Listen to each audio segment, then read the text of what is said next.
Call to order the work study meeting of King County Hospital District Number 4 Board of Commissioners work study on April 25th, 2018 at 6 p.m. Shall we stand for the flag salute? I pledge allegiance to the flag of the United States of America and to the republic for which it stands, one nation, under God, indivisible, with liberty and justice for all. Would the clerk please take the roll call? President Morris. Here. Vice President Perrin. Here. And Secretary Spikers. Secretary Spikers is excused. Commissioner Young. 5 minutes ago. And Commissioner Pollard. Here. Thank you. Do I have a motion to approve the agenda? I'll make that motion. I second. Is there any discussion? Yes. I would like to introduce two topics to the agenda as we get started. One is an email that I think most commissioners received from the University of Washington School of Medicine.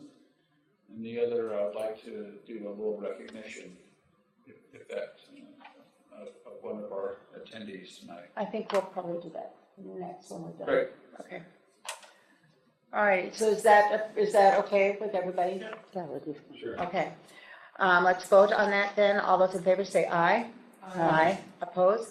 Hearing none, it passes. Now is the time for public comment. Do we have any public comment? Not for me this evening. Okay, today is, Oh, yeah, go ahead. I'll do that. okay, today is Administrative Assistant Day. wow. So we happen to have an awesome assistant. And I'd like you just to sit for a moment, and then I'd like each one of us to share something with Val that she does for us that we really appreciate. But I want it to be individual. I don't want to tell people what to say. I just want you to think of something about Val that is really helpful for you as a commissioner. Okay. Anybody want to volunteer to go first? She does a good job on the facilities committee minutes, and I very much appreciate that. I'm going to say that she keeps me in line. I think she keeps all of us in line, Yeah. and that takes a lot of energy. You mentioned you were talking about our line dance. Yeah. Yeah, I got you. Val's very efficient. If I have some issues about anything, I email her and she responds quickly. Thank you, Val. Yeah, she responds quickly, and I think she's been really helpful for me. I don't think I would be doing half the job the way it needs to be done if it weren't for Val helping me and taking time to. And she doesn't get frustrated when you get confused or you get something messed up. She just is so patient, and I appreciate that every time. And maybe. Yes, I would like to add, and that is Val does one of the things that I hate doing the most, and that's scheduling. I really do hate scheduling. I believe it. And so for the executive team and the board, she handles the complexity of lots of people's schedules. And like magic, meetings occur. And I really appreciate that because I know it's not magic. It takes a lot of work and a lot of failed attempts to get it right. The other is that there are a few people that I've run into in my career who I really feel comfortable with editing my materials, and Val is one of those. And That's a trust. it is. Yeah. It is. So Val gets a look at my drafts, and she always provides really solid advice. So Val, thank you for that. Oh, absolutely. I don't know if you know too much. Just there you the rod. We've known each other long enough that we're very good friends and we both keep the secrets. That is nice. That's very, That's right. yeah, that's very nice. You got anything you want to offer? Oh my word, Val saved me so many times. I mean, we don't have enough time in the meeting. Val does a terrific job. Yeah. She arranges a lot of my meetings for me. She proofs a lot of my stuff. I'm with Tom on that. Yeah, I have her double, triple check everything I do. I love Val. She's awesome. She's also your compadre in all things events, Exactly. right? So, In yeah, case you didn't know, folks, she helps with the events, well, Big time. between Ron and Val, that's really the. behind the powerhouse of all scenes, huh? events. Mhm. Yeah. You know, the team is only as good as the people that help support them. Yeah, it's very true. And we are successful because you keep us all in line and help us, and I really appreciate that. All righty. You're welcome. Next, topics of discussion. I would like to. You wanna cover that this first? letter and Okay. get it out of the way.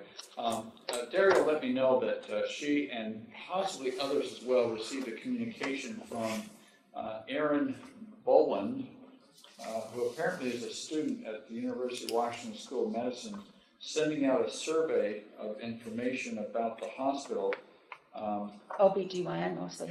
And so I'll contact her on all of our behalf and get her the survey completed. So if any of you do receive that survey inquiry from her, know that I've got it in hand and I'll provide that information for her. Okay, that was it. All righty. All righty, so now we're ready for affiliation update. Now, wait, I don't think we approved, did we actually approve it? Then we did, okay. Dead moment there, okay.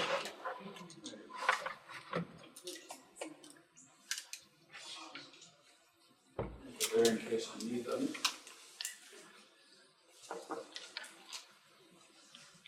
So Val's bringing the slides around so you can have those to take with you and follow along if you'd like. We'll have them also on the screen as I go through this presentation. I'm presenting to you tonight as follow-up to the work study meeting that we had last month, where the board and executive management team talked about what's our next step, what is our plan B. And there was, even though we don't make decisions in work study meetings, there was a sense that I think we all felt like we wanted to move forward by reaching out to those organizations that had not submitted proposals to us, but had expressed interest. And I was charged with, at least informally, with reaching out to them and seeing what I could find out about what interest they may still have. So I'm reporting to you tonight on a couple of things. One is, I also took an opportunity to think about what our process should be going forward with this new approach. And you'll see that it's somewhat common to what we've seen before in terms of process on affiliation. And you'll see a couple little changes on that. And then also to provide you with information about what I'm hearing from these organizations and what my plan is going forward from here, so that you're all informed along the way.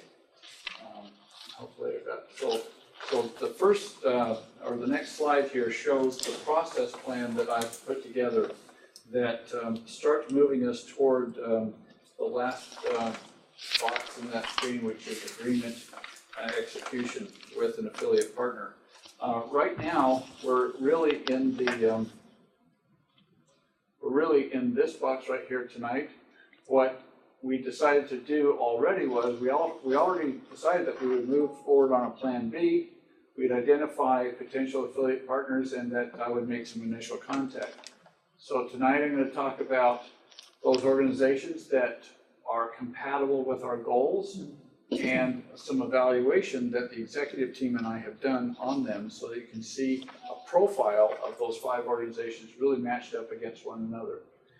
Going forward, developing a scope of the relationship with organizations that we would like to move forward with, that's really the major deal points that result in us being able to put together a couple of documents that's really overseen by the draft of a letter of intent that has behind it a term sheet as well as a very high-level preliminary budget for the district going forward and for the hospital and clinics going forward under affiliation. Once we get to that point and we're in a letter of intent relationship with another organization, then we start to come down again into due diligence. This is where we dive deeper into each other's organizations. We do the financial, operational evaluation. We also start to seek input, stakeholder input. And by stakeholders, I'm talking about members of the community, our bondholders, all need to have an opportunity to understand where we're headed and be able to offer us input there. And then, of course, a lot of work to be done on regulatory research and make sure that whatever deal we're creating is going to be compliant. Can I interject something here? Of course. This is as far, we got through due diligence prior. Well, we got into it. Yeah, that's We got probably a into better it. way. We couldn't get what we needed at due diligence. Yeah. So that's where we That's where we broke stopped. down. And that's probably the place where if you're gonna break down, that's the best place to break down. We didn't get to the previous step either, the development of a draft LOI, did we? We did not. No, We did no, not. No. We drop right there on due diligence, yeah, yeah, because we were trying to do due diligence to do that and it never happened. right. So sometimes you can look at this phase right here, and sometimes you call that due diligence, and there's a bit of that in that. Yeah. Because in order to do that, in order to draft a preliminary budget, you You do have need to to have get those. some information about one another's organizations. When you get down into this phase of due diligence, that's where you're really getting into the guts of the organization. I mean, and at this level, our affiliate partner is going to want to see every vendor agreement that we have. That's that kind. Yeah, They'll want to yeah, see every physician contract that we have.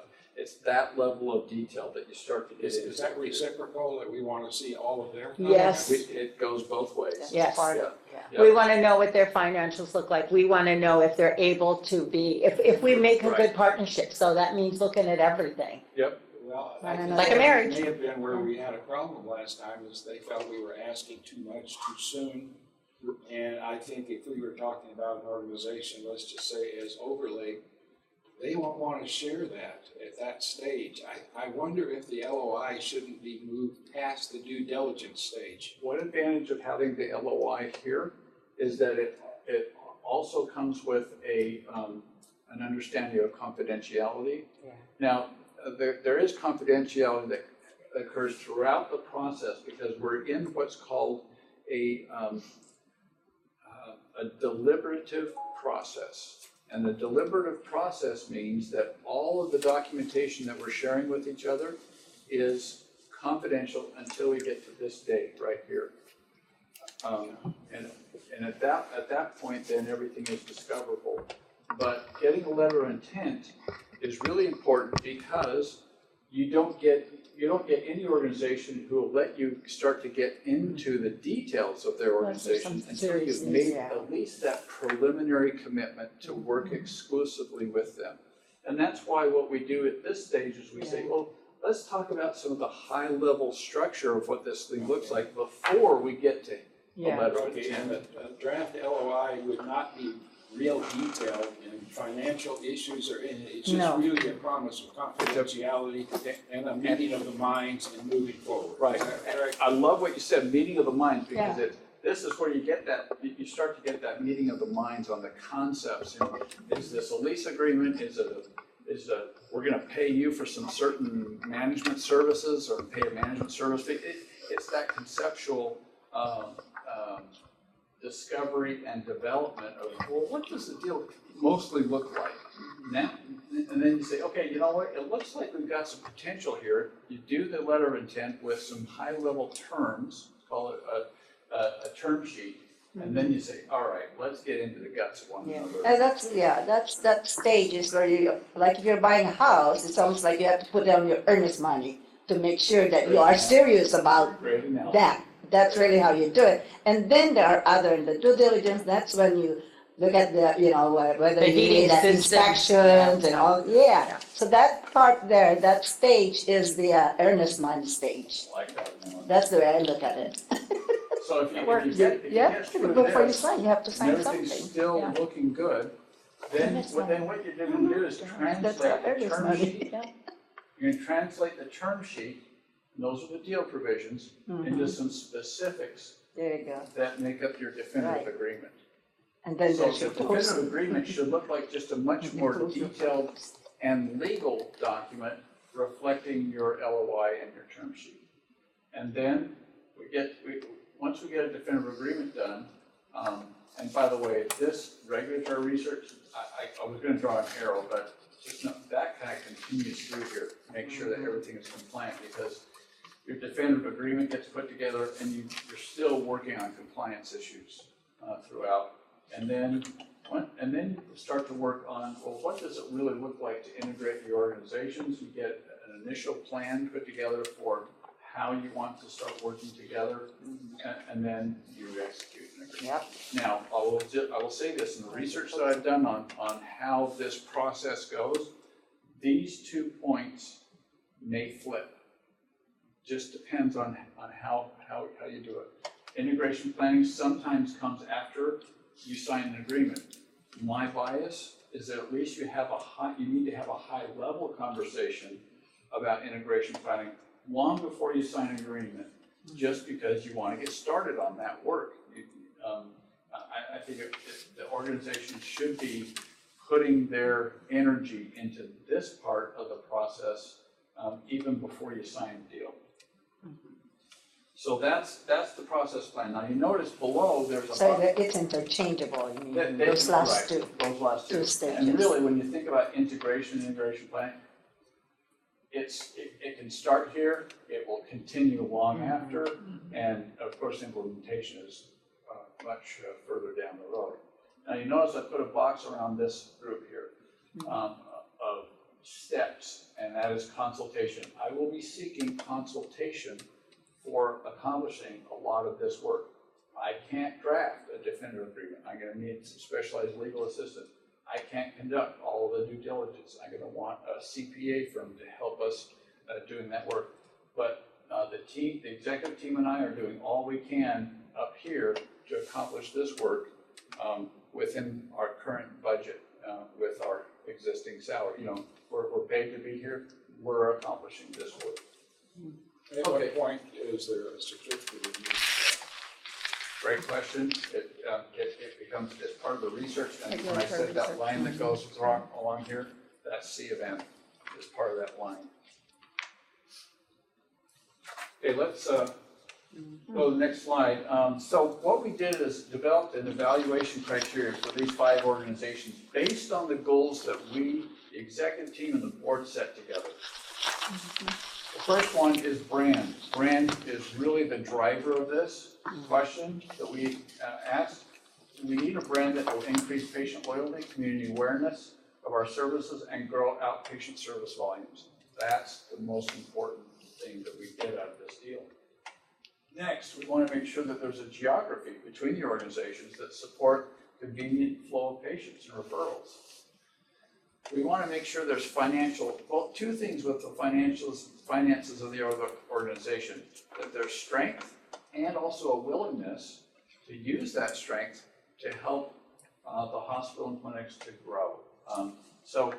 Are they willing to make financial commitments? Do they have the stability to be able to assure that those commitments can be fulfilled? And then, are they the kind of organization that can create economies of scale?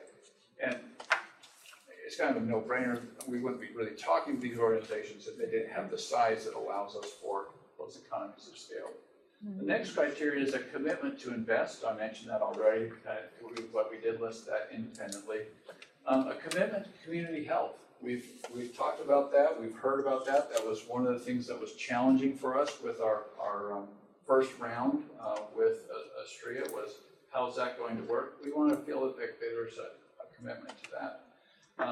Is there an alignment of the mission of the organization with the district, and making sure that there, and this is an important word, and that is a balance. If you only focus on one of the values that make up the mission of the organization, then it may not be a good match for us. And the same is true for vision and strategy. For example, if the other organization only brings an orientation to viability, and they don't think about quality, the relationships with area providers, with the community, and they don't have a growth mentality, then they're not lining up with us. Or what if there's an organization, they say, well, it's all about quality. That's great, but they don't have any sense of financial viability and being good stewards of resources. In That that also is regard, being could you aligned go with- back to make financial commitments and tell us what kind of financial commitments you're thinking? Particularly a lease agreement. That's the most common financial commitment that I discussed with the 5 organizations. One of the things I also heard in my conversations, and I'm just going to jump ahead, one of the things that's not on this list that we believe was responsible for why we didn't get a lot of proposals is the ability of an organization to take our revenue bond debt and move it from our balance sheet to their balance sheet. Consistently across every organization I spoke with, that was a non-starter for them. That said, there are still ways that other organizations can make financial commitments to our organization, both in terms of a lease agreement and a commitment to help us grow. And so that was, and you'll see as I go through, that was part of the conversations I had with the organizations. Thank you. So, moving on, what I'll do is I'll take one organization at a time and talk about my conversations with them, and then I've got a slide that will show everybody side by side. Evergreen Health. My contact there is Bob Malty, CEO of Evergreen. As we looked at how Evergreen compares with our criteria, we came up with a high, medium, low ranking for each of those. Brand, they're a very high quality brand, but their recognition within our market is not as high as some of the others that I spoke with. The geography is challenging in terms of patient flow. As in my conversation with Bob Malty, he talked about how patients actually have to drive past 2 other hospitals to get from our hospital to their hospital. Their financial strength, excellent. And I put up the bond ratings for these organizations, and you'll see on a subsequent slide some descriptions of bond ratings. But there are Moody's AA3, and they've been rated stable, and that rating was as late as 2015. I put an L in terms of, so the first part of these financials, or financial assessment, is strength is the one on the left, willingness on the right. And I wouldn't say it's not necessarily, willingness may be a strong word, but Evergreen has made a very strong commitment to their Monroe campus. And they're finding that they're having to invest significantly in some of the capital needs there in Monroe. And so I'm going to come back to the financial in just a minute, kind of with a sum up of the Evergreen situation. Commitment to invest in growth and scope of services, also a low because it's related to this and their ability to invest capital right now. Commitment to community health and wellness, they're excellent at that. Their mission and their vision, we, the executive team, believe that there's a really good connection with them, and they are a public hospital district. Now, just some notes about Evergreen. My latest, I actually had 2 calls with Bob Malty, both great interactions with him, but he said, we're just not able to consider this at this time for a couple of reasons. Number one is, I mentioned Monroe. Monroe is really occupying a lot of their energy right now. And I mentioned that they are making capital investments in that site that they had not expected to have to make, but he said, we're committed to our relationship with Monroe.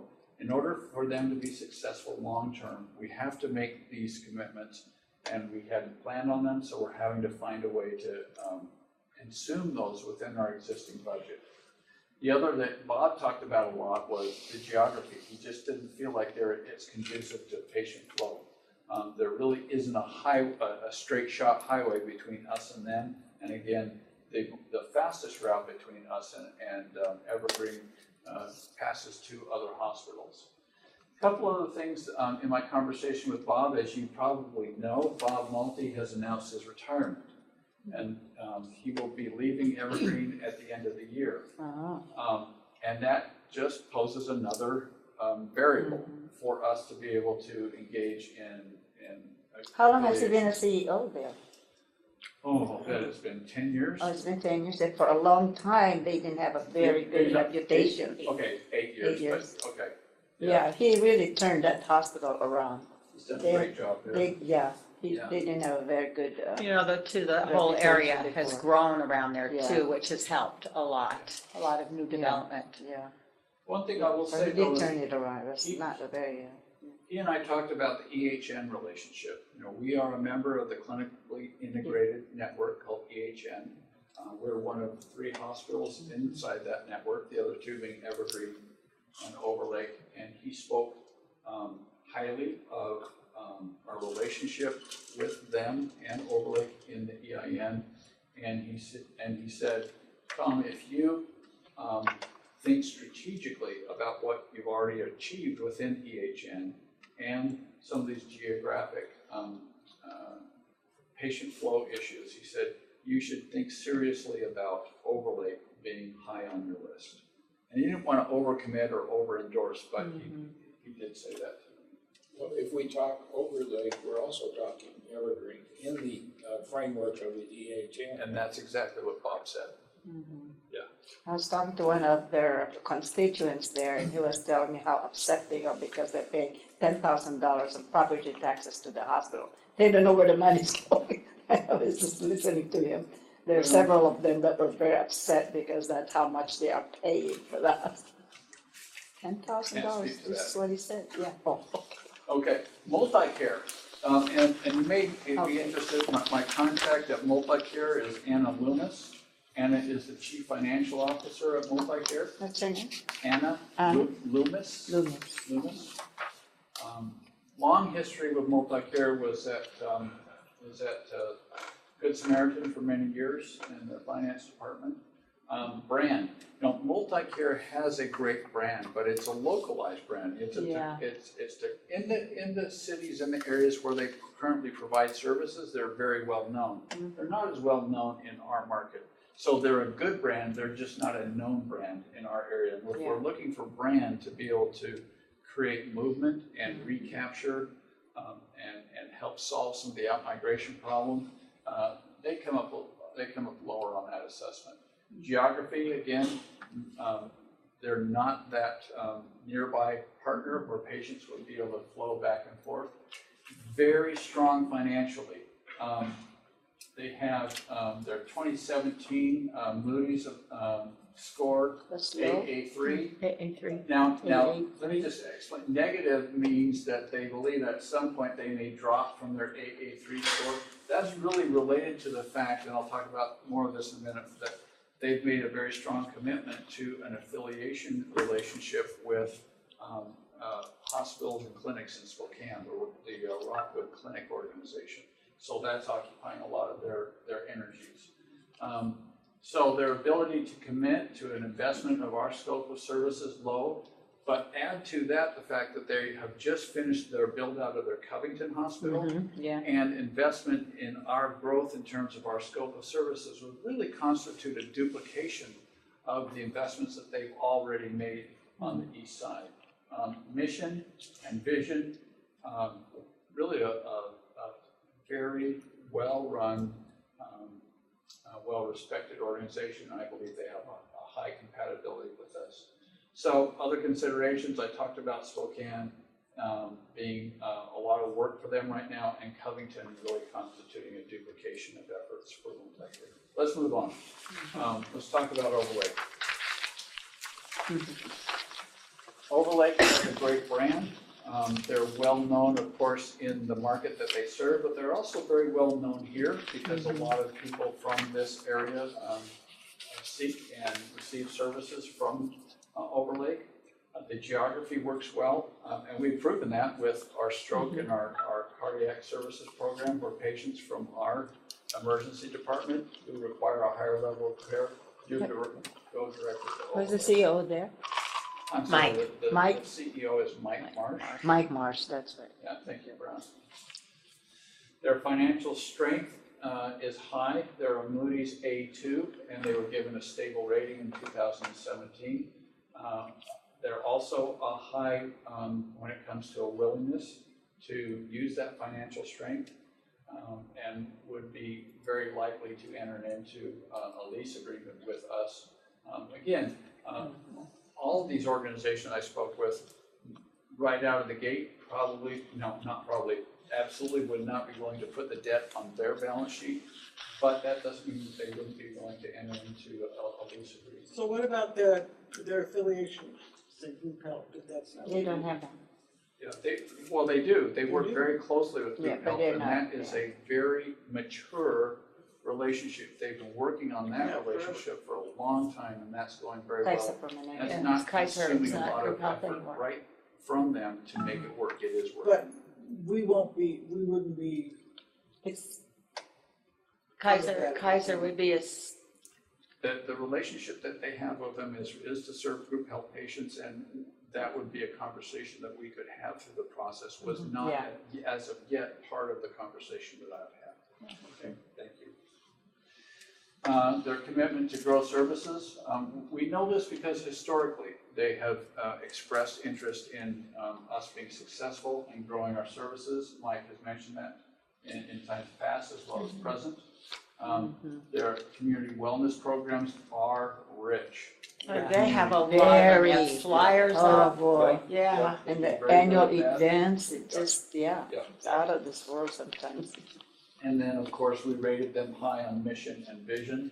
And I mentioned Eastside Health Network is a really strong consideration. It becomes a strategically aligned relationship with respect to our existing activity in EHN.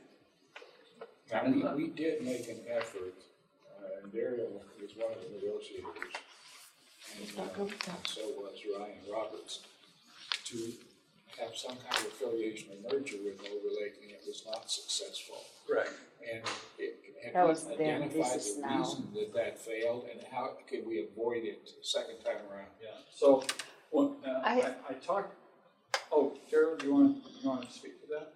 I think things are different now. Yeah, One that thing was is I don't know, our hospital wasn't built.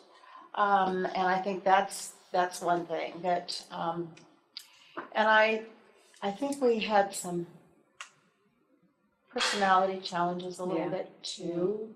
Different players then. Yes, okay. There are different players. I'm being affirmed, yeah. We had some personality conflicts too that just got in the way of getting very far. Yeah. I did broach the topic with Mike Marsh and his request, and he was very affable and very kind. He said, Tom, let's put the past in the past, and let's start Good. with a fresh, clean slate There you go. and move forward from here. And I said, That's a good idea. We'll have to do Yes. it, yeah. I'd love to do that. Okay, thank you. Yeah. Okay, moving on from Overlake. And that's nice that he has that attitude. He's Yeah. expressed it. That's really important. It was, it felt good. Yeah. University of Washington Medicine, UW Medicine, great brand. How well, it's kind of a toss-up, but I put up H there because they are a very well-respected brand, and they probably are well-known here as well. The geography is a challenge. They are Seattle, and you'll see when we get to Virginia Mason, they both have the challenge of being in Seattle, but UW even more so, given that it's down and to the right versus just being, when I say down, it's I-90 and to the right versus Virginia Mason just down. How do you include in that calculation the very substantial clinics they have on the east side, including Issaquah? Yes, I have. And Issaquah, the Issaquah presence for both VM and UW are both very strong. So that's why I'm concerned about the L rating, because there could be referrals out of their clinics up here. It's not just the UW Medical Center that we should be looking at, but also the clinic. Great point. Great point. Make a note of that.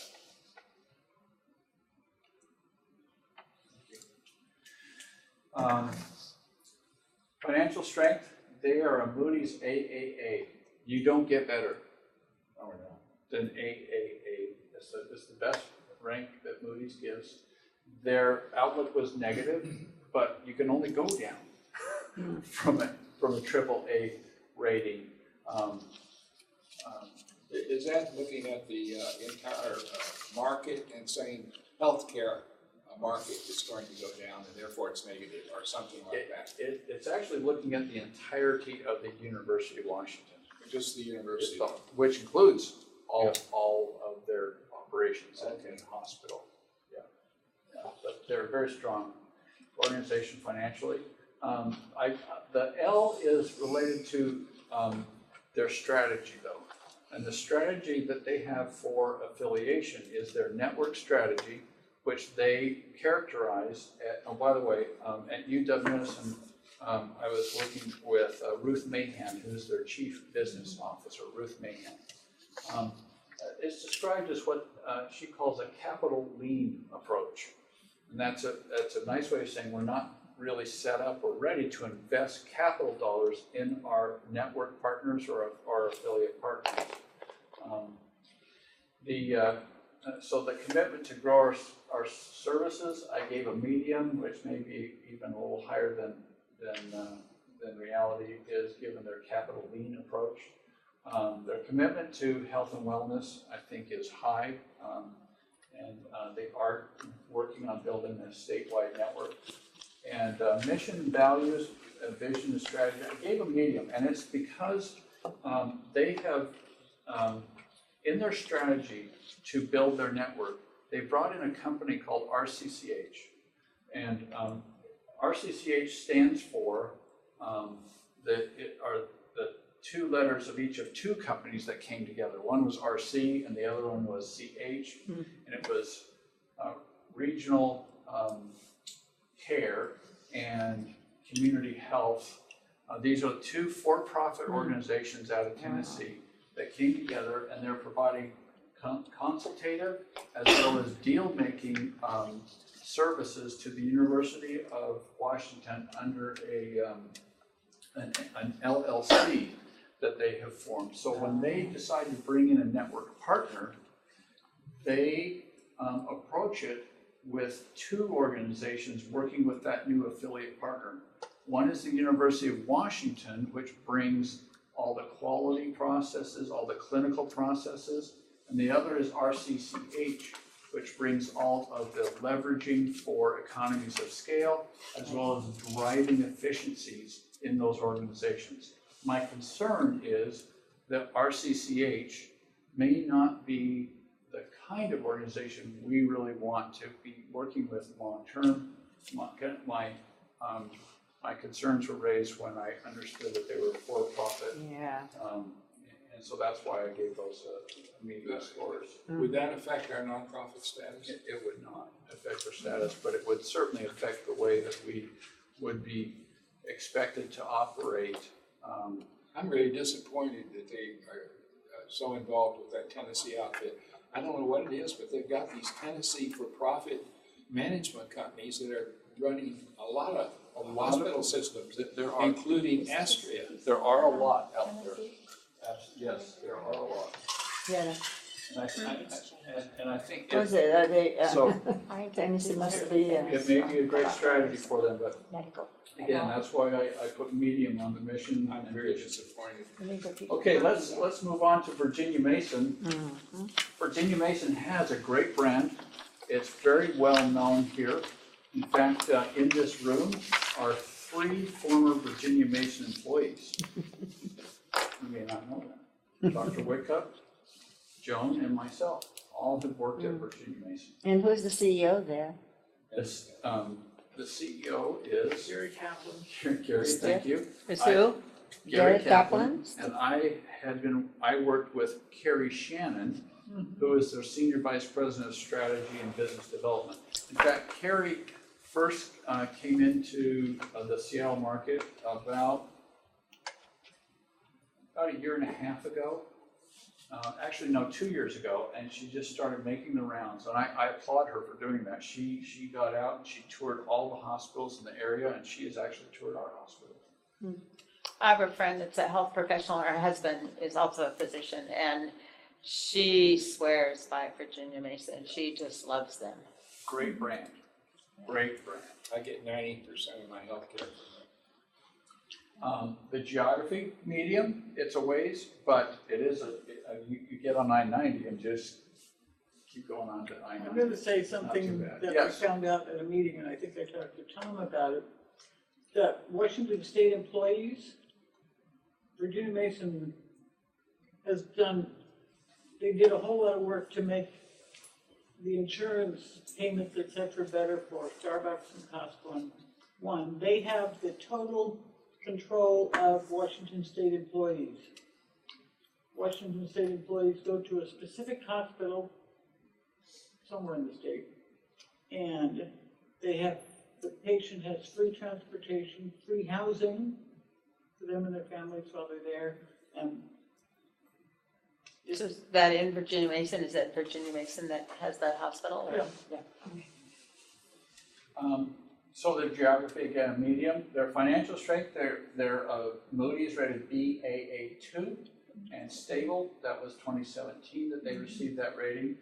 It's a medium only because it's still what's called investment grade, but it's at the lower end of investment grade. And you'll see in a subsequent slide about the definitions on that rating. Is that reflecting the recent merger of Yakima Valley Memorial Hospital, where they took over this 330-bed hospital?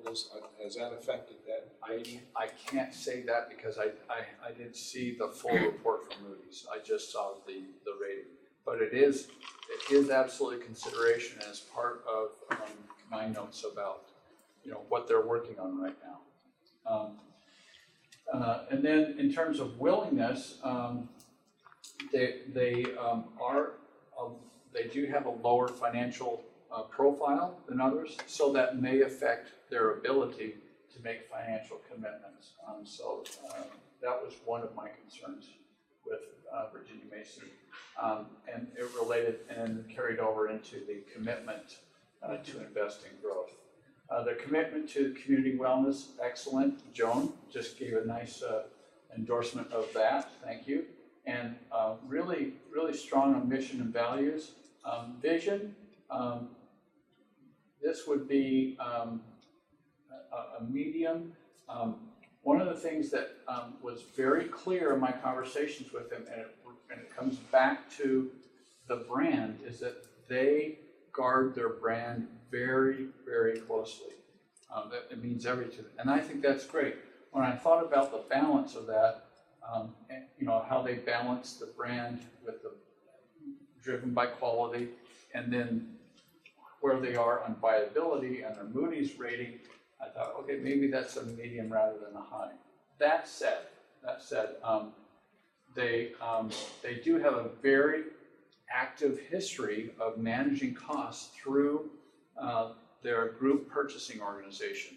They were one of the major subgroups under Amerinet, which is a large national group purchasing organization, and they continue to do that. Amerinet has changed its name to Intelear, and they are still a very active and driving force for reducing supply costs for hospitals, all hospitals within their subgroup, and so I applaud them for that. I also should have put on here, and I just didn't include the bullet point, they mentioned to me that their physical operations are going very well for them, and so that would make for a good connection with us and may actually drive this M to an H. That place is amazing down there in Esquire. It's like entering a major medical center, even though it's very compact. Yeah. I mean, they got everything there, Yep. So you'll see on the next slide, here are the comparisons, if you want to look at them side by side. And this is also an opportunity where I had room to show you the Moody's grades. AA3 is an investment grade. They're all investment grade, high, upper medium, and lower medium. But really, all the organizations that I talked to are investment grade rated organizations. So when come back to the conversation we had about due diligence, These rating agencies do pretty much a due diligence look at these organizations and they say, you know what? These are good credit risks for the investors who want to buy their bonds. So if you just kind of line them up, and we talked about all the other considerations, this is the conclusion. I saw a vendor model there, what does that Oh, mean? vendor model the vendor model that was mentioned from Virginia Mason is an alternative that was discussed that I talked with them about. And that was if they lend our brand, that we would make a payment every month under a management services agreement. If they lend us Their brand, right. Essentially buying it. Right. Or Which buying is not those. really an affiliation relationship as much as it is work that you would be doing with any organization who would bring in consultative services. So they'd be willing to be a consultant to us, but they just put it out there as another option. So that That's was not the only thing they'd be interested in. correct. I just applaud them for being creative. Okay. Tom, They remind, just got another award too for being outstanding, what was it? Green Hospital or Oh, something, did they? sustainable hospital, Okay. one of the top ones in the country. They're always getting new awards. remind me again, did Astria, did we go to, with the same thing with the Moody's rating with Astria? They're non-rated, They're non-rated, okay. right? Like us. Frankly, yeah. And so I concluded from this that there are two organizations that I'm going to continue to talk with because, you know, they bring a brand and I believe a willingness to enter into a relationship with us that would be meaningful Yeah. in terms of truly integrating with them and being able to do what we really need brand to do, and that is move market share and recapture. And so I'll continue our my discussions with Overlake and Virginia Mason, and let the others know. Thank you. Now Evergreen, Bob said thank you, but we just can't do it right now, and he was very gracious about it. And so that kind of made the decision a lot easier on that one. Does that adversely affect the Eastside Health Network idea? Not at all. Eastside Health Network just keeps moving. Even though Evergreen wouldn't maybe necessarily be an active part of that, or it's no, going through changes? Evergreen is still all in on Eastside Health Network. They just can't add it, they just right now can't add another integrated hospital into their hospital operations. I noticed they're They would very, be willing to see us be integrated into Eastside Health Network, which we are already partially integrated now. They actually, a step further, they would be willing and supportive of us integrating with the other partner, the other hospital organization, Overlake, within Eastside Health Network. Very important. of the five, Evergreen, Moody's report was 2015. Yes. They didn't have the most recent one. No, and so when you sell bonds in the bond market, you will receive a rating from the rating agencies, Yeah. whether that's Fitch or S&P or Moody's. I did Moody's because I could get Moody's for everybody. Right. And what happens is you get that score at the time that you sell bonds, and then those rating agencies may at some point see some fundamental changes in your organization. They may come back and re-rate you, but it's not periodic and it's I not see. guaranteed that they'll do it. They do it when they think that it's time to do a Okay, so re-rate. they're, So it could go several years. Oh, absolutely. so- Yeah. You Yeah. carry that rating for a long time Yeah. if they don't think There's no anything's reason. really changing. Yeah.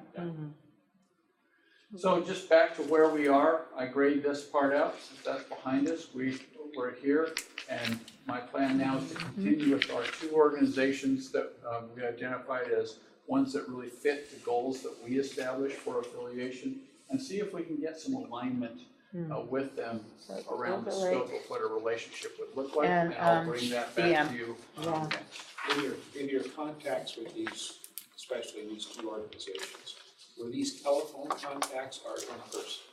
They were a combination of both. So I had a phone call and a face-to-face with Mike Marsh, and I had three phone calls with Bob Multi. And what about Virginia Mason? Virginia Mason was a face-to-face. Good. In talking with them, very important factor. What was your gut feeling about their incentive to do something with us? Every one of them, my gut feeling was very positive. And I think that even with Evergreen, if there weren't other distractions, that we would still be viewed as an advantage or as very positive part of their organization. Did you have somebody with you? I did not. Face to face? I did not. With this initial round, I have not done that. Okay. That's Well, good. I'm just real interested in.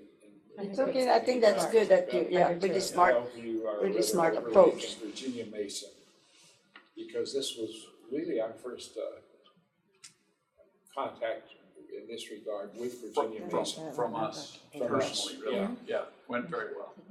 That's great. Thank you. Extra funding for it. Okay, Yeah.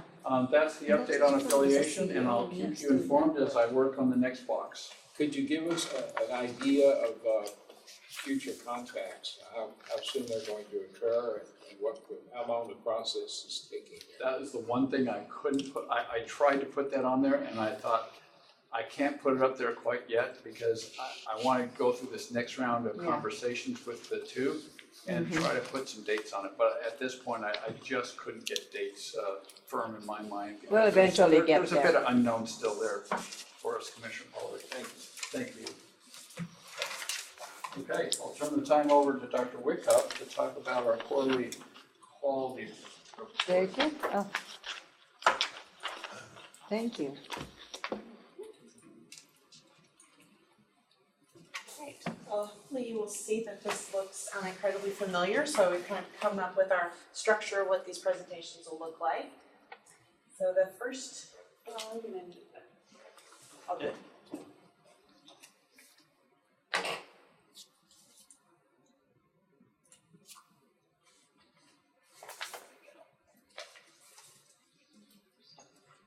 So we look through our list of multiple measures. Maybe I'll make this six. So this is our healthcare associated infections measure. And so when we looked at it the last time, I apologize. We looked at it the last time, we were looking at measures in October, maybe November. I'm just going to resize it.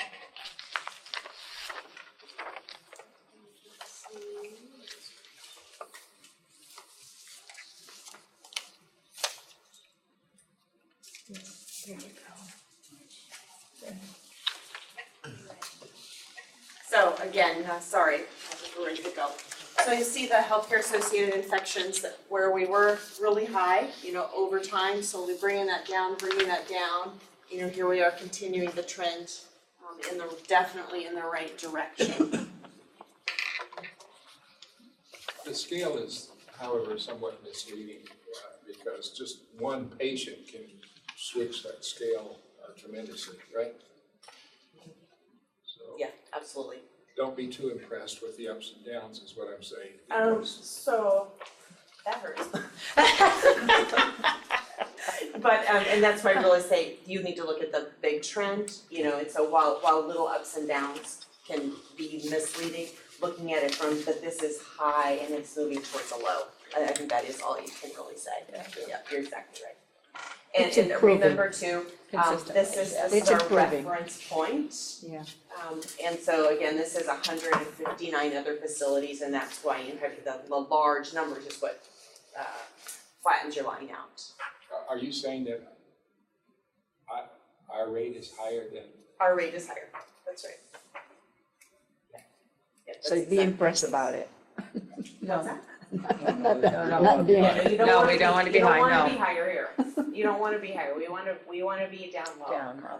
Yeah, You and so wanna these be- are 160 Keep other pushing. hospitals, not necessarily exactly like us, so there are other small critical access hospitals or small hospitals, they're not all critical access. But they are not all majority long-term care. If we compare ourselves only to, really we'd be comparing to LTACs, long-term acute care, that number becomes very small, and so you lose the value of the bigness. How would we look if we compare ourselves just to critical access hospitals? The line would be pretty much the same because critical access hospitals is just a variety of small hospitals.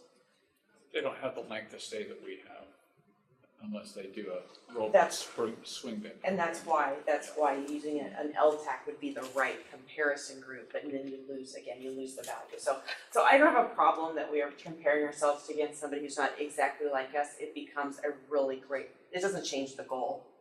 Even if everybody else was performing horribly, we would still win a goal of 0.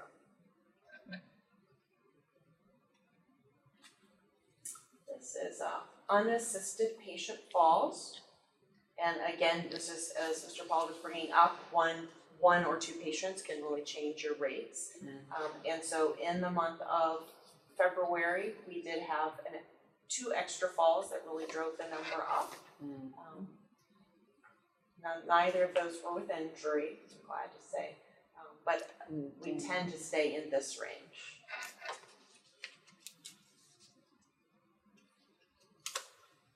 So readmissions within 30 days. So interesting that we looked at the healthcare associated infections, which is a reflection of our patients being with us for such a long time.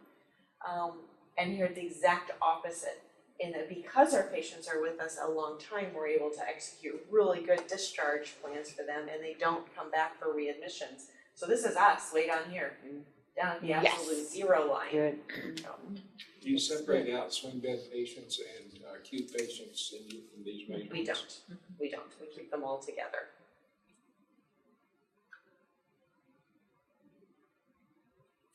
For those measures that reflect inpatient stays.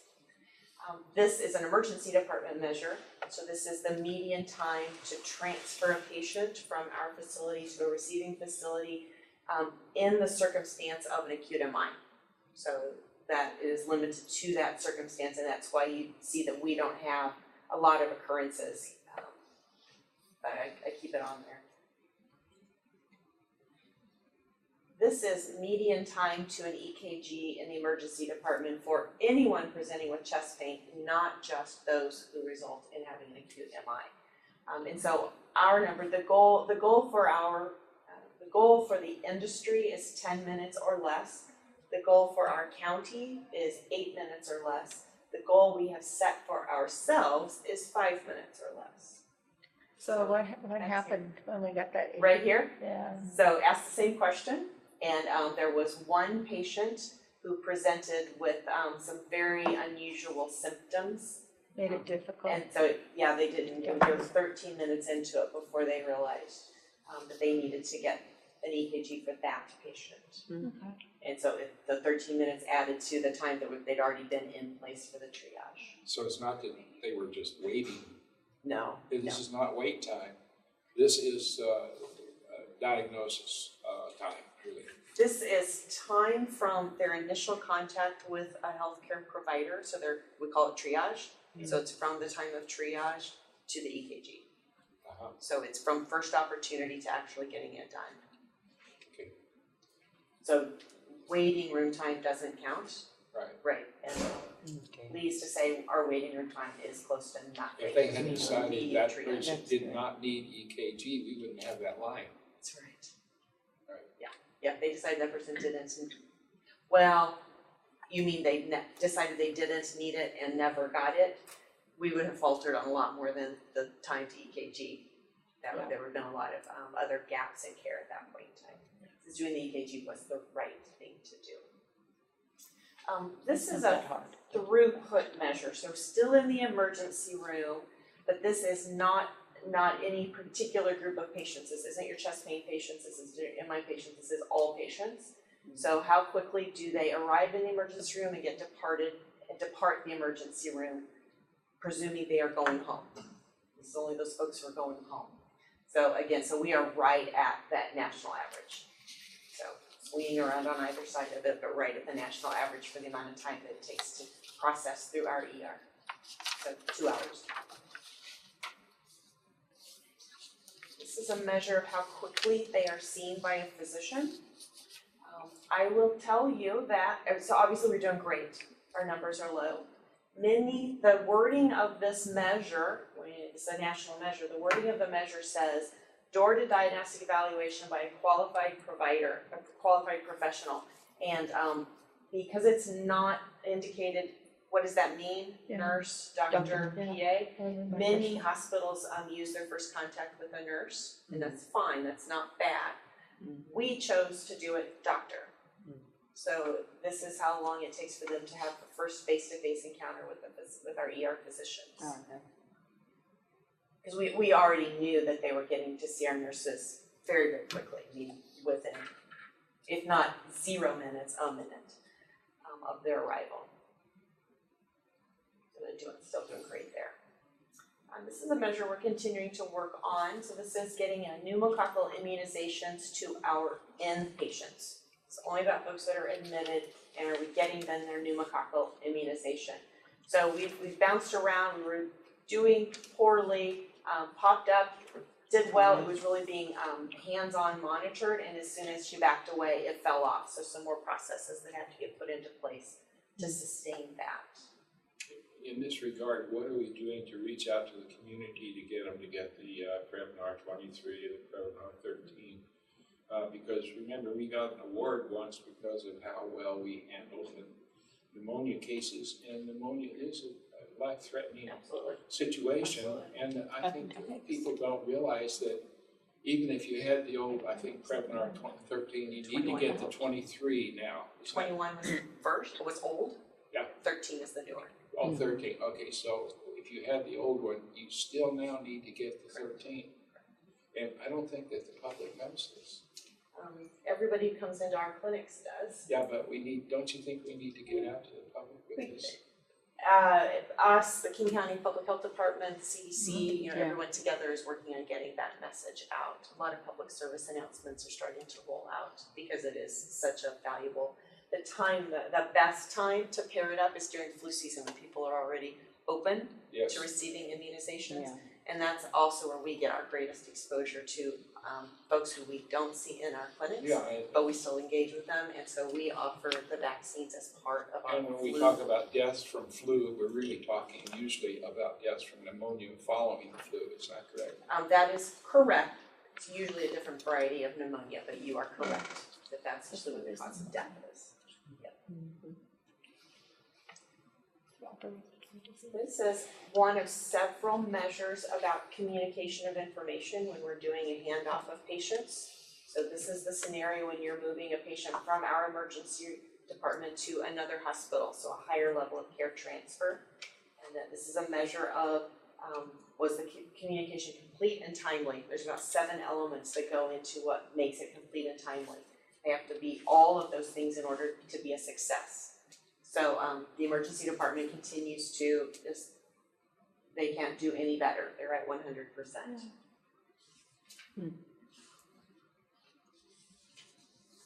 Same measure, except the patient started in our inpatient and was moving to higher level of care.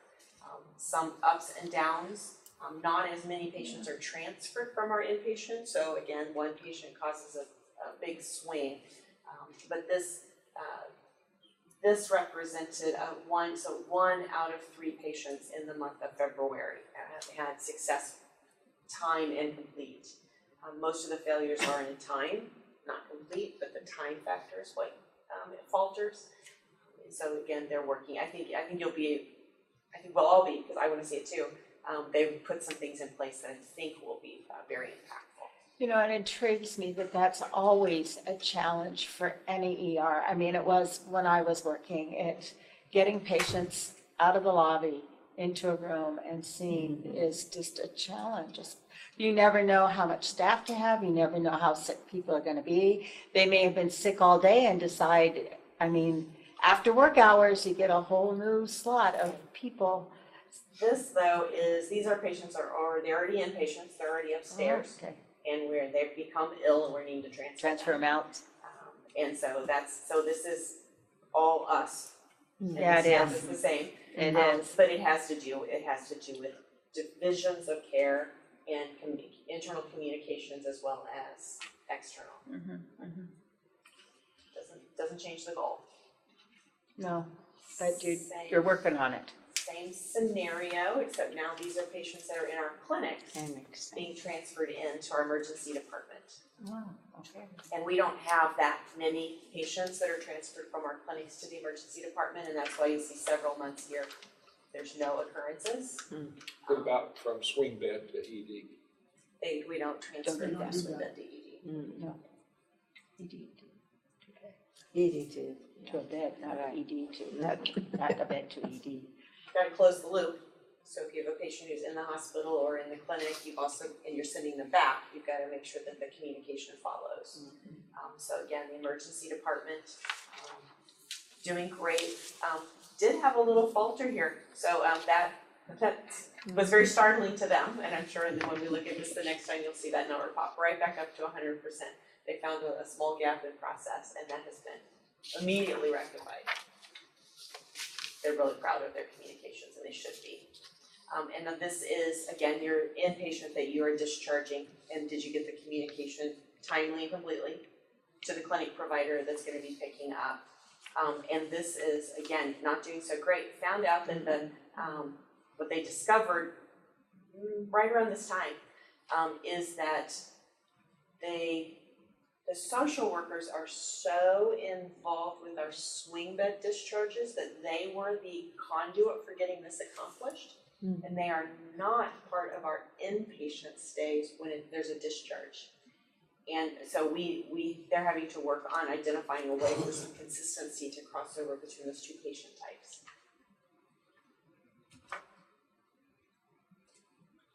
I have a feeling that that's one that's difficult for all clinics.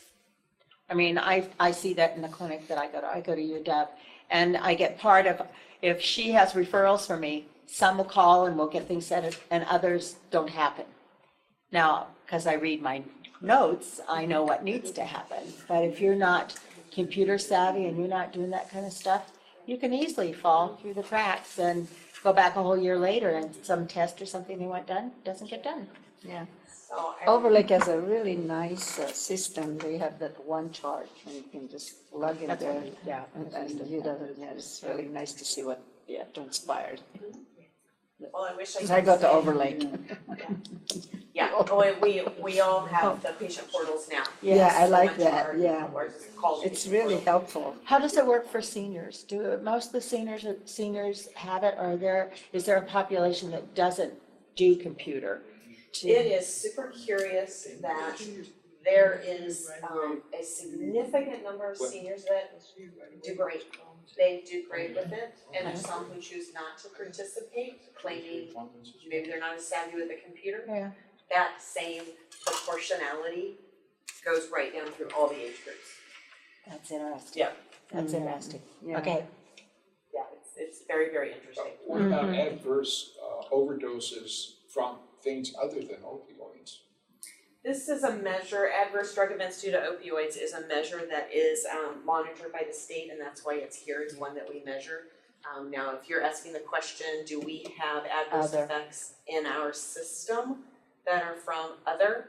We monitor that every month in our P&T meeting, so Ron back there does it all.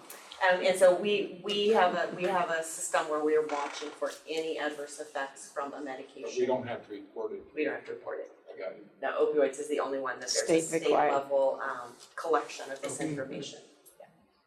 Yeah. So again, we have no adverse effects from opioids. So that's a testimony to the safety measures that we have in place. And then same thing here, excessive anticoagulation from warfarin. And we just don't have it. There's always down here, no episodes where our anticoagulation goes out of check. We have really tight processes. This is pressure ulcer that develop while patients are in the hospital with us. So we occasionally have little blips, but overall, nice low numbers.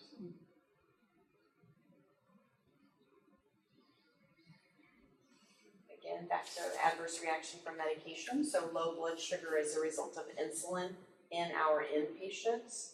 And across the board, none. Getting close close to the end, and this is our catheter-associated UTIs. This is one that you know, thank you, Joan. This is one that you know we have struggled with this. Yeah, we have. And you can see the trend is coming down. We had this 1 month here where we went down, and then it popped right back up again. And we are, so Down, this is 0 in February. You don't see it, but there's 0 in March. And job. on April So- 25th, we're at 0 for April. Oh, we're doing good. So we are all really, you know, That's really impressive. thrilled. We want to see it sustained. But there's been an enormous amount of work that has gone into accomplishing this. A group that has come together regularly. A lot of the burden has fallen on the nursing staff, but many others too, to get it there. So we're proud of Even that. too, it depends on if you've got a mobile, ambulatory person that has a catheter. They tend to, sometimes it's not the staff, it's the patient. Pretty much by definition, they're non-ambulatory because Okay. because they're inpatients and they've got their catheter in still. So they're not ambulatory even though they're walking around? I mean, A few are, yeah. a few are, but for Boy, the we most used part, to have they're not. Yeah. And then these three measures are, Swing bed. they're fresh, they're brand new measures out there even in the industry. So it'll be a while before we really see some good benchmarking, so for right that'll be now, we're just wanting to interesting. look at our own swing bed. trends. Mm-hmm. So this is how successful we are at getting patients back to where they started from. So if they started at home, did we get them back home? If they started in an assisted living, did we get them back to assisted living? That would If be they started out in interesting, a yeah. nursing home, did we get them back to a nursing home? And so that's a measure of how successful we are. We know that it will not be 100% all the time because often the reason that they're with us was something devastating happened that they just can't safely go back there. But can we at least keep that a high number? It'll be most valuable when we have other groups to compare to. But for now, I think it's good for us to see how often we are able to get folks back to where they started from. So consistently more than 85% of the time. We don't have any comparison to any other, We have to be submitting to this measure. I see. So it's Okay. just a few, so 2 people right now are So submitting far, to this oh. measure, but we know QHI, the QHI community is 200 hospitals, and they have all expressed great interest in having this available. Now they've got to change their processes to gather the information to match. So I think we'll start seeing more Yeah, participation. should be interesting to see that. Same as, Similar concept, was in the course of being with us, was there an improvement in a patient's self-care score? Now this is as they came in the door and as they left, did we demonstrate an improvement in their ability to care for themselves? And so this is a measure of, and how much better were they? It's a point system. So Does that mean that 5.0, that's a good number? that is a good number. And what you want to avoid is the low number down here. Correct. Only 2 people or 2% or however, were able to return to improvement in self-care. Yes, nuance edit. nuances. This is an absolute measure of improvement. So there's a measurement scale that you Oh, okay. use, and so they, on an average this month, they improved 2 points. 2 points.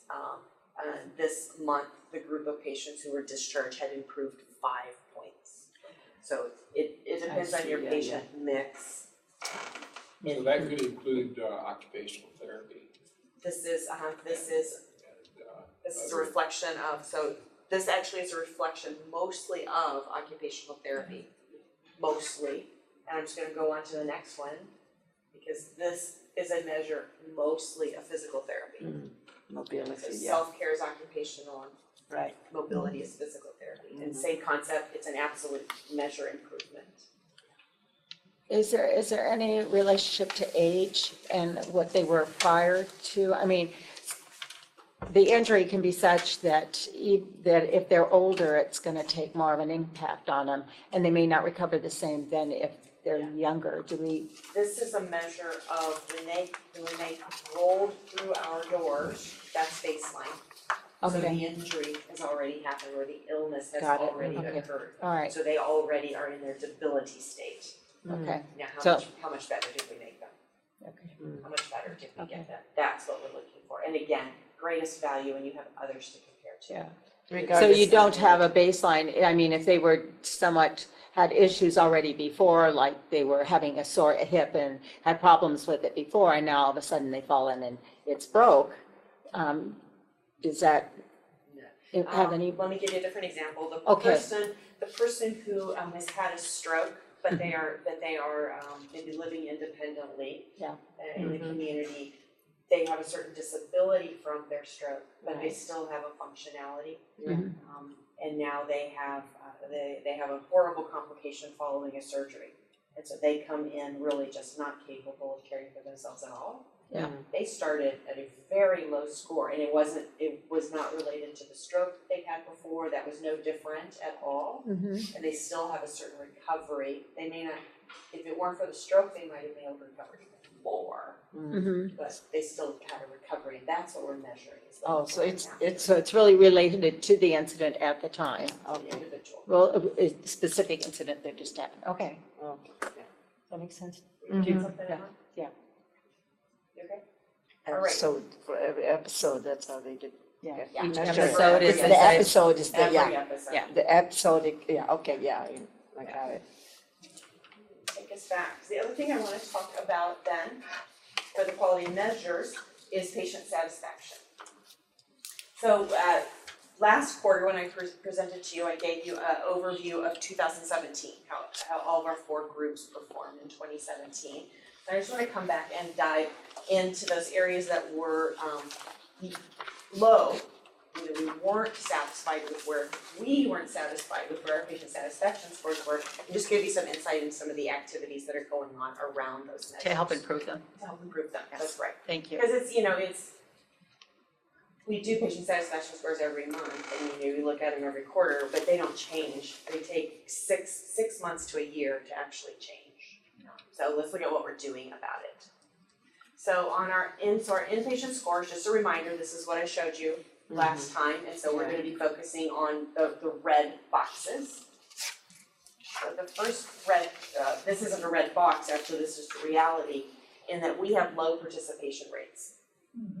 That's not reflected on that display before, but we know that we have a lot of folks who they don't participate, and we value it, and we only have a few patients who come through our inpatient unit, so we need as many of them as possible to participate. We even had one patient that got really upset when they got called a couple times. She let all of us know. Email, oh, yeah, Yeah. yeah. Sorry. We have to do this. Yeah. Yeah. So what are we No. doing? So at the time of discharge, we're kind of prepping the patient. So social work now has brought into their process. They're gonna review what the caller ID appearance looks like, the reason for the call, even previewing some of the questions that they're gonna be asked so that they can even be thinking about how they're gonna answer them ahead of time. Some of these calls don't come until a week or 2 weeks after discharge, sometimes even 3. So it's helpful right at the time of departure to give them the opportunity to kind of start thinking about how they're going to answer the questions. As time goes on, they'll tend to lose detail. Does the patient also know that it's kind of a requirement that we do this? We have to do this? We are not trying to invade your privacy. We just are required to monitor ourselves. Right. Who makes that requirement? Medicare. Okay, then maybe in the early contacts, it's a requirement of Medicare. So they understand that it's not just the hospital bothering them, but it is Is there like something a Medicare is disclaimer? requiring. So that's what we tell them when we're introducing it to them at the time of discharge. Okay, This is a CMS requirement. Because when they're called, the company that calls them has a Medicare script they have to follow. okay. Oh.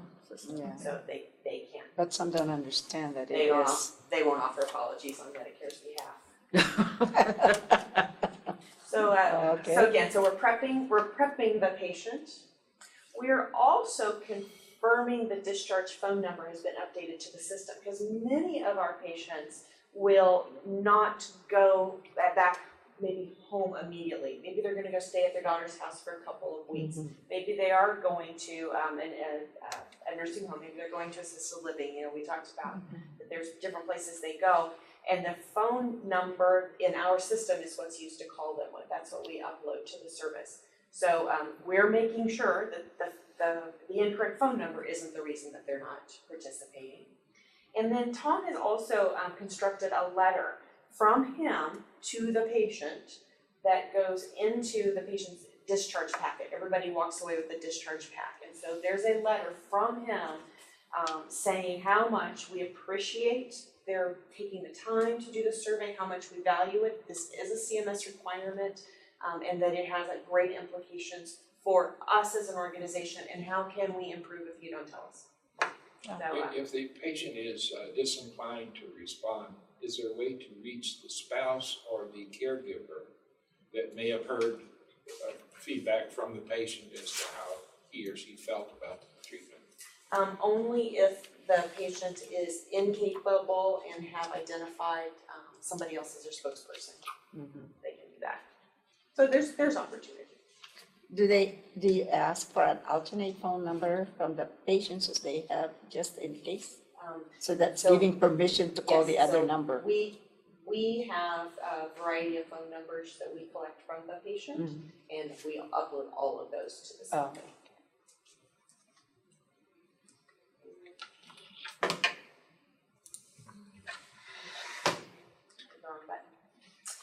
So now this is back to some of those red boxes.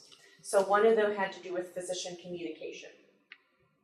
So we have learned a couple of issues. Patients usually have been at another hospital, and at the other hospital, they were getting seen every single day, because that is the standard in an acute hospital. When we have an acute admission, we see them every single day. When you're in a swing bed bed, you are not necessarily seen every day. You're seen at least once a week, and then more often based on what your needs are. By the provider, but other staff. Right, so this is about physician communication. Oh, wait, I don't understand what you're saying.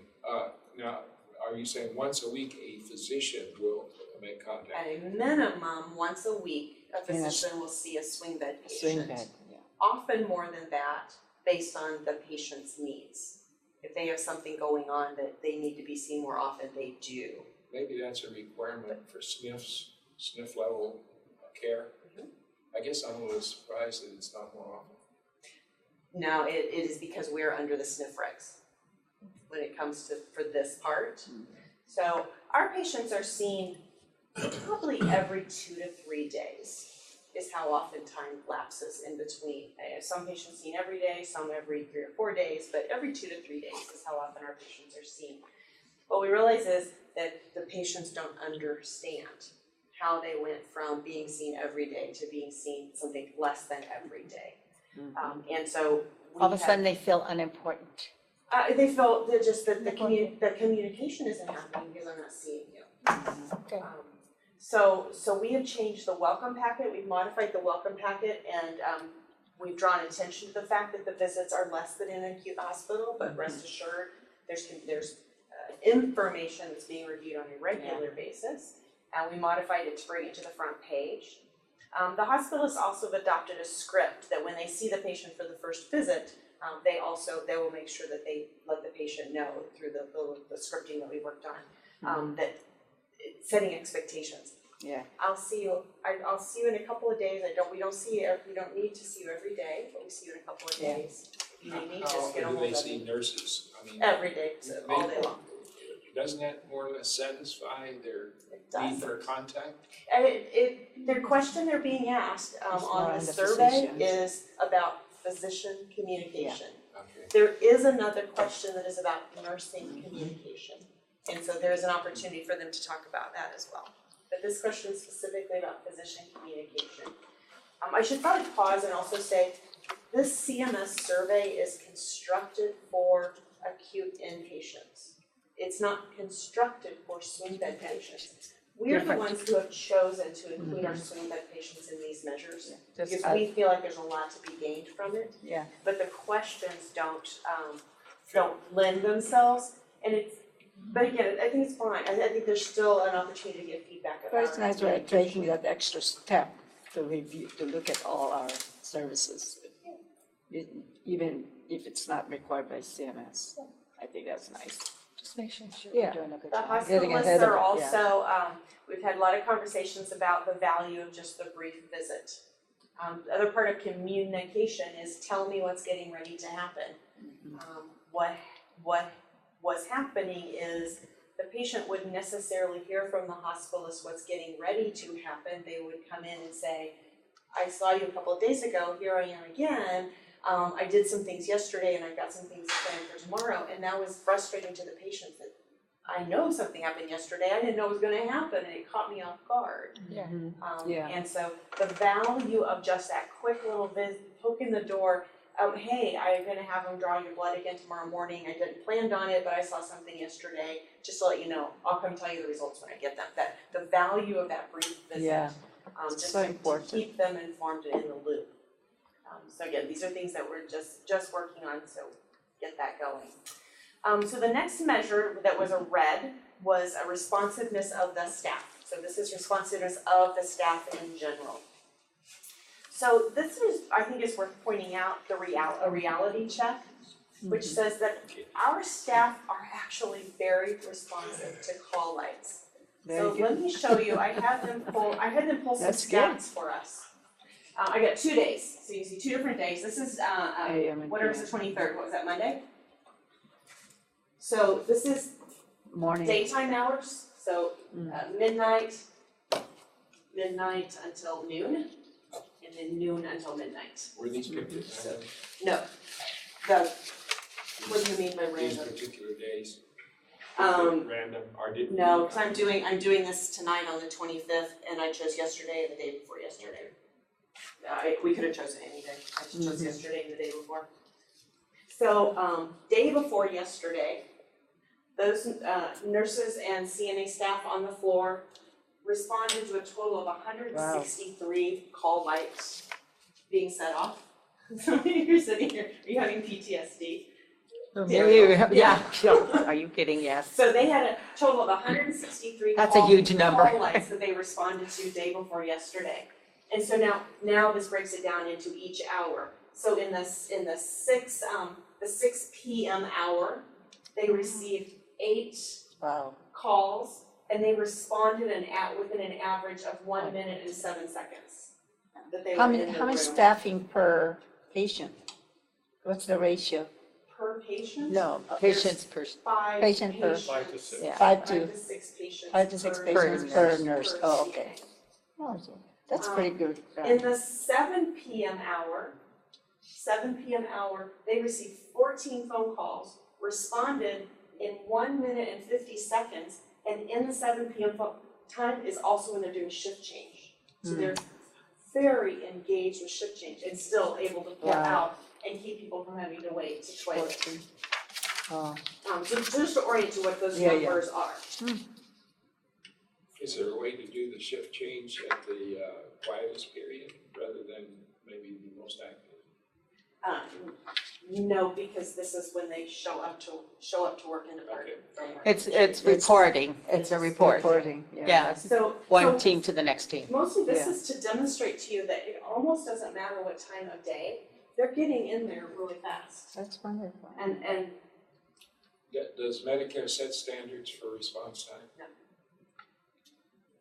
they don't.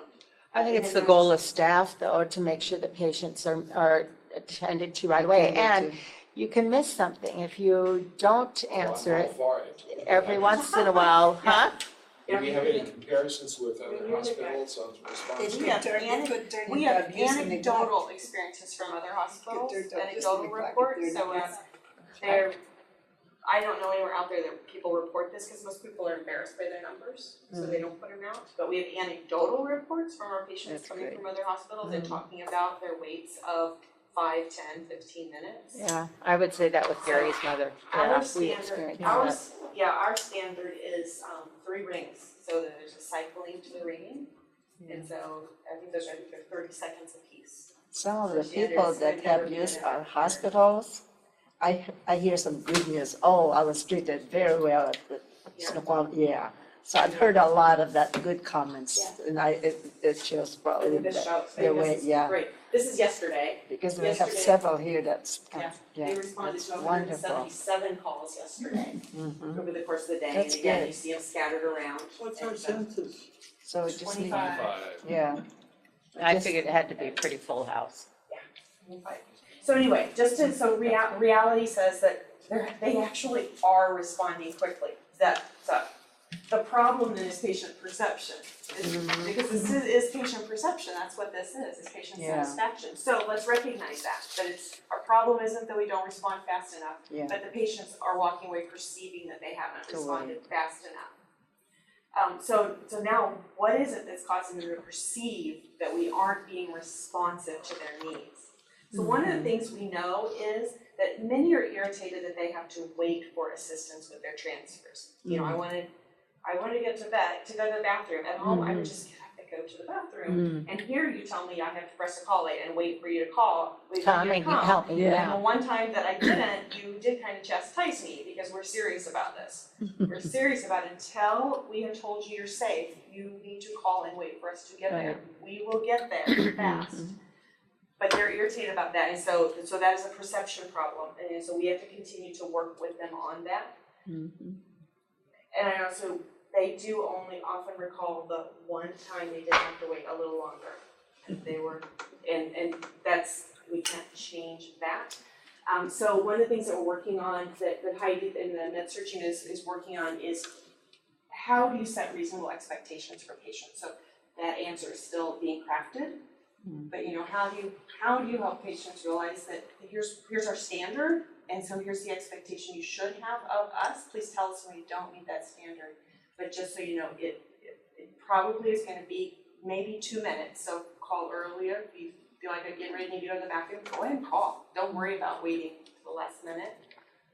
Things such as that. So we're still crafting that, but that's what we're working on. Well, the problem is that they have urgency issues that they can't wait 2 minutes sometimes, is that correct?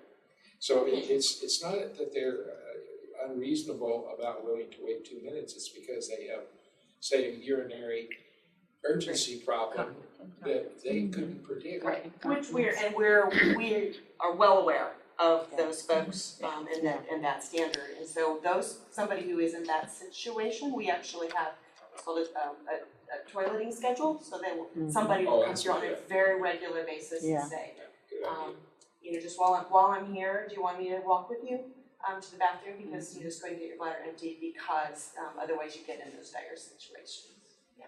Same thing with somebody who's having loose stools or something.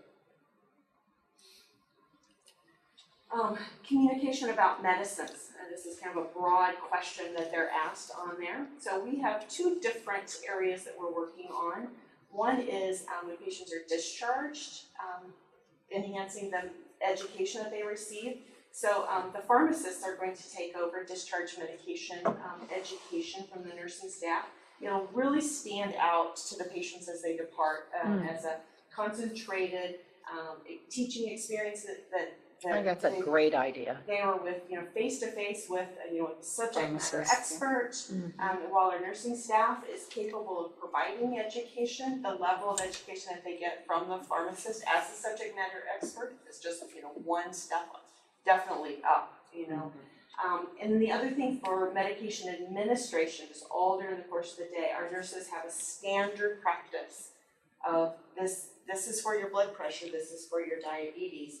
And they continue to do that and will continue to add emphasis to that piece. That's part of their communication about their medication. And I think even for staff, I know I would get meds sometimes and I wasn't sure what the med was for, and I'd have to call and say, okay, tell me about this med before I hand it out, because I want to know what it does and if it's right for this patient. And, you know, you just need information. And if you don't have it, you just hand it out, then you could even be making a medication error and not even realize it.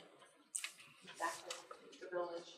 In the clinics, they only have one red box, and that's following up on test results. So back to the portal that we were just talking about.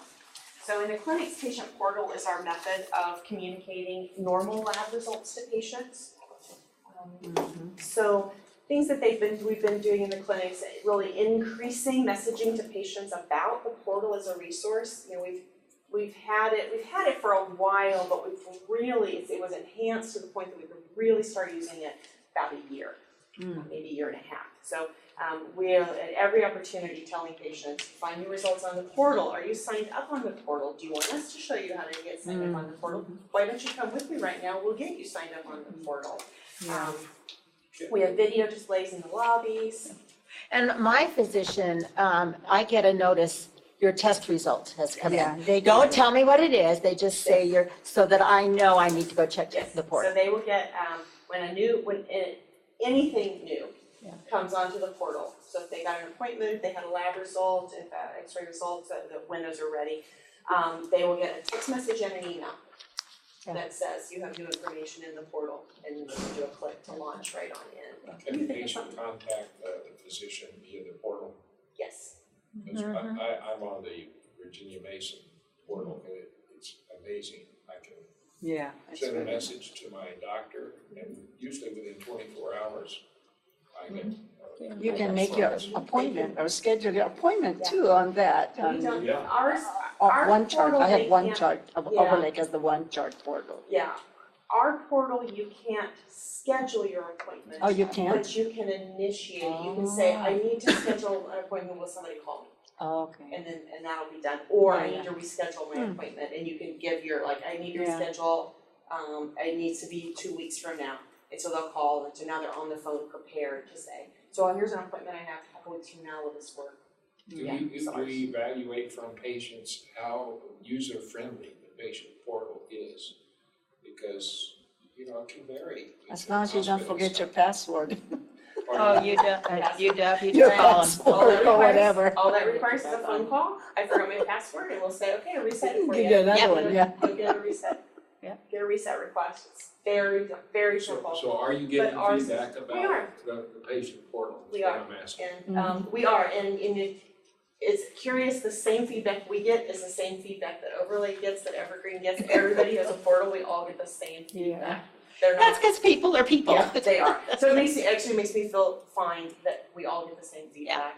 And it helps identify the different word tracks that we can use to help people navigate through the portal. What's interesting is some physicians are not employee of the hospital, but they are subcontractors. So not all of your information is, like if they refer to another physician, they don't get that information from this physician who is not an employee of the hospital. That's what I was told by, it's interesting Any that, patient of Snoqualmie Valley hospitals, if they get their lab work, we just do lab work, Yeah, if they you get can their request. lab work here, they can get it off of the portal. You do not have to be a clinic patient in order to be a part of our portal. So we sign our ER patients up, we sign our inpatients up. We'll sign anybody up for the portal who wants it. no, what I'm talking about is the physician that is employed by the hospital versus a physician that is leasing a clinic or a space in the hospital that is not connected with the hospital, having its own practice. We don't have any of that. No, what I'm saying, some Yeah. physicians, like in Oregon, they have some that are, Maybe, they have their own practice, but they seem to be connected. Some of them are referred yeah, to so you were sharing that you sometimes get your care at Overlay. overlay. But if And then the they- follow-up physician, sometimes I didn't realize that is not an hospital physician, but a private practicing physician on their own, but has that relationship with overlay as well. Right, Yeah. yeah, that's called they're on the Overlay medical staff, just Overlay isn't their employer. Okay, okay. We also, the providers have recently gained the ability, when they are signing off on lab results, they can drop a little note to the patient with the lab result that'll travel to the portal. So, we don't need to change the meds, this is They can perfect. access that. And it'll drop onto the portal with them, with their lab result. Mhm. And we have one provider who are working on their workflow with them, for following up on lab results, but everybody else is doing a nice job, using the portal in a really effective way. And in outpatient services, they were green from top to bottom, so I don't have anything to show you for them. And in the emergency department was green from top to bottom in 2017, so I don't have anything to show you there. Could you go back 2 slides, there? I was looking, so the green means what? This spot, this schedule, Yeah, this right. column. Yeah, This Remember column standards. means that, for this question is overall rating of Yeah. hospital, and so they give it, 80%. a number, a 1 through 10 number. right, That means 80% of the people gave us in the emergency department, in outpatient services, 80% gave us an 8, a 9, or a 10. now, where did the 85 come from in the next column? This That's means, overall. this is the benchmark number. HST. So doesn't that mean that we didn't hit the benchmark? We're at 80 and the benchmark's 85? For us, green means you were within 5%. Within range, Oh, within 5%, okay, Yeah. now I understand. yeah. Anything here? No, that was all, I spotted that. and I didn't Questions or understand thoughts? Yeah. that 5% is okay. Yeah. All right. Oh, I have some question maybe on, Question or thought? my thought and my question as well. It's regarding physicians' communications. You know, when you're talking to a doctor and you're asking them questions about certain, and they go, I'm so, what type of, yeah, they do. Because I saw a doctor that was a new one that really don't get to, I should say myself, because I was asking all kinds of questions. She was so frustrated with me. I think it was just a very simple, basic question about exercise, about diet, you know. And she says, oh, it's not gonna do you any good. I don't think that was really appropriate for her to tell me. It's not gonna do me any good to exercise.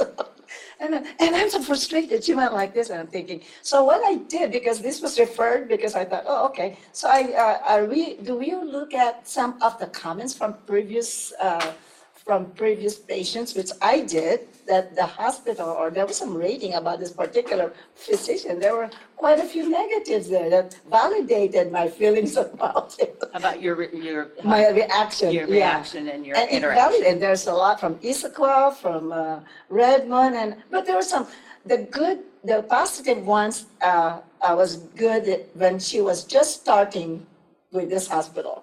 She was new, so I felt like maybe she's trying to, you know, capture a lot of that big audience. She was doing a good job. But through the course of the year, maybe 2 years later, 3 years later, the remarks or the rating became lower and lower. And I thought, oh, okay, so it validated my own reaction to this. She didn't like what she I did not like it at all. So I said, are we looking at, I don't know, ratings or people that are making comments and feedback about their services on some of this website? Because they are really posted, even I don't know if we do that with our, you know, when we're qualifying physicians. So these measures have all come from the CMS. Oh, okay. Telephone surveys that we do, that's what this is. Mm-hmm. So yes, we have other sources of information, so Yelp, Google, there's all kinds of things out there that we do keep eyes out. And Yeah. Tom really takes ownership of that, of being constantly crawling and looking to see if anything's going on. Especially after a couple of us complained about it. We all heard the same complaints. And you went, Yeah, I thought, oh my. I have alerts set up that. I did not make any complaint, I just took notes of that, I said, But there was a lady that filed a complaint that I was reading her information. So as you as you go purchase things on Amazon, you're gonna look at the reviews. Yeah, and reviews, the the and you're reviews, going to- exactly. You're going to see some on Yeah, the happy and the unhappy side. So Exactly. you're always gonna have different Exactly. opinions. But I like to validate it myself, whether That's okay. what I'm But what hearing, you know, what I is true heard or you not. say, what I heard you say was that you from a distance observed a provider who at the beginning was having rave reviews, and over Right, time, yeah, they became really less positive, which is a great indicator of physician burnout or provider overwhelm is the new term for that. And it's becoming something that's really getting a lot of there's a lot of concern about it in the Really? industry. Hmm. In fact, WISHA and WISMA are coming together to really try and do an assessment of the degree of provider. Burnout. Burnout is the tag word, but You and take a it's legal really just lessons. looking at not just the burnout, because that's kind of the end. You're trying to prevent burnout, but your description is a marker of,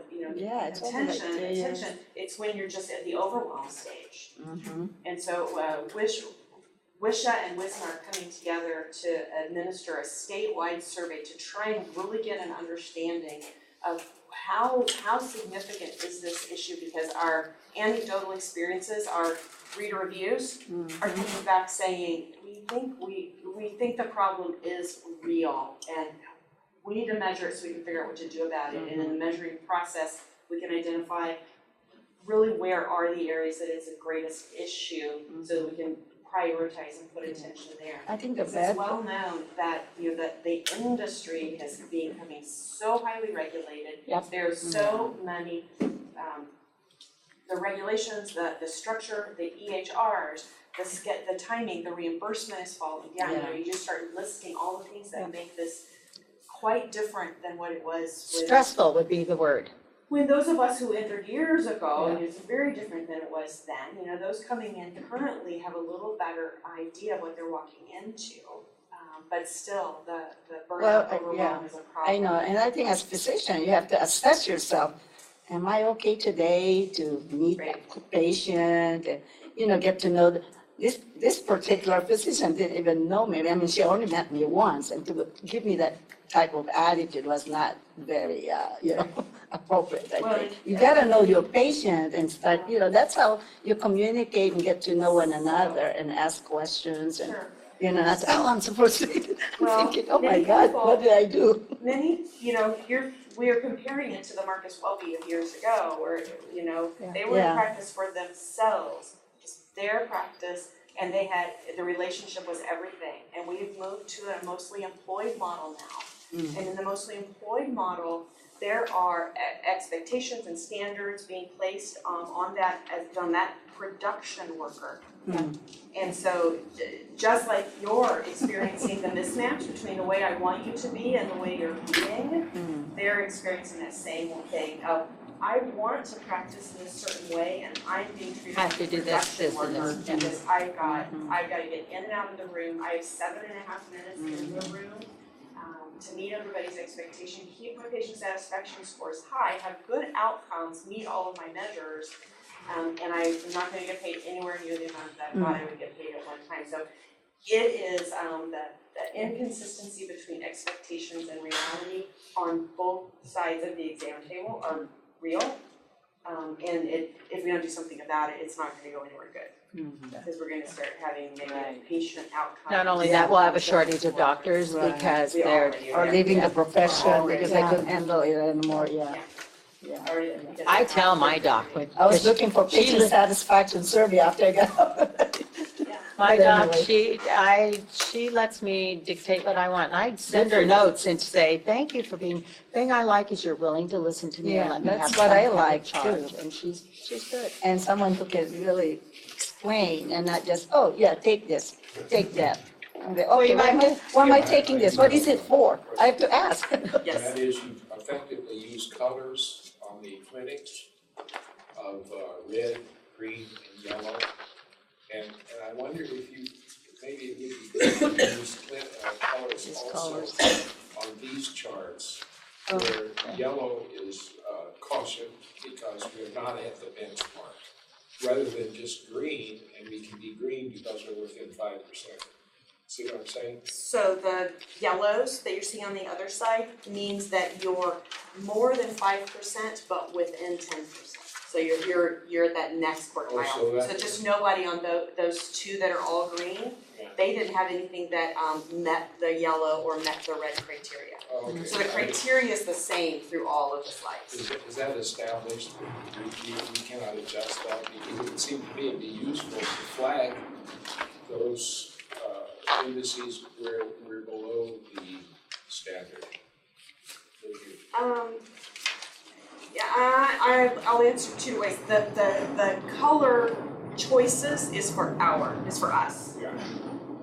There are times where just being at benchmark is not necessarily the goal. I mean, the benchmark isn't satisfactory to begin with.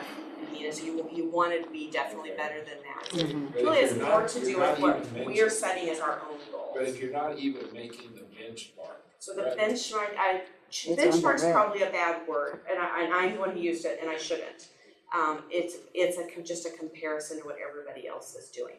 Because you'll see measures as you go to study it. There's measures on there that are about I was seen within 15 minutes, and there are. It's not good across The national average is not nationally. It's good. horrible. Yeah. Nationally, Yeah. it's bad. Yeah. So we don't just because we're doing the same as everybody else, we're kind of all doing Well, it I badly. agree with you, but I guess what I'm still concerned about is if we're below benchmark, to me that says caution, this is something we ought to. That's why it's And in we red. do, and we do. And even if, by definition, if we're within 5%, it's Okay. still okay in green, I'd still like to make a little differentiation Sure. of those Well- areas where we're below benchmark regardless. For inside the organization, I'm not willing to do that, but if for your all's purpose, if you want me to adjust how I do your colorations, I I will think it's do that. I think it's Doesn't very, that give you concern though, anytime we're below I think the color benchmark? is Not fine. quite. It's It really if is it's a not a benchmark big that we're deal. aiming for, yes, I want us at benchmark or better, but when it's just a comparison to how everybody else is doing, I wanna set our own goals that match our needs and our It's patients' understandable how it's rated. You don't need to, I don't think I think it's very clear on where we are, just in the comparison. So I don't think the colors will really, any other purple color will make it. Okay, yes. I can present this at our May meeting. Wait, did you have something else you were gonna do? The accomplishments? Yes, Yeah, that's all. not a short presentation. It's not a short presentation. Do you want to do it at the next board meeting? May 10th. Why don't we do it May 10th? Yeah, in the next board meeting. So, Okay. We're making a change in the agenda, and so everybody, well, let's vote on it. Yes, well, we can't vote. Okay. we don't, You can say, oh, that's okay. yeah, we don't need We to. can't take a vote in this meeting. Except, So are This you is a session. suggest that we move this to a regular meeting? Yeah, table it. To the May but 10th. didn't we approve the agenda and didn't we? Yeah, Oh, okay. We can really, All righty, well, let's, We don't have to proceed. because it's a session, it's a work I study. think there's a misunderstanding of what you can do in a special meeting. yeah. And we can vote to table this until the. We can just table it. And it's okay to take votes. Yeah, we just As table. long as it's something on the agenda. So double check that if I you will, wish. yeah, okay. But I think that what you're trying to do is table this until regular meeting. Yeah, just because we've been here 2 hours and just Yeah. like. Okay, I move we table this next presentation on the accomplishments of 2017 to the next board meeting. Do you have a second? Second. Any discussion? Hearing none, we'll vote. All those in favor say aye. Aye. Approved, Thank you, Commissioner Plow. I'll look at unanimous. that. Yeah. Okay. Do we have any public comment? No.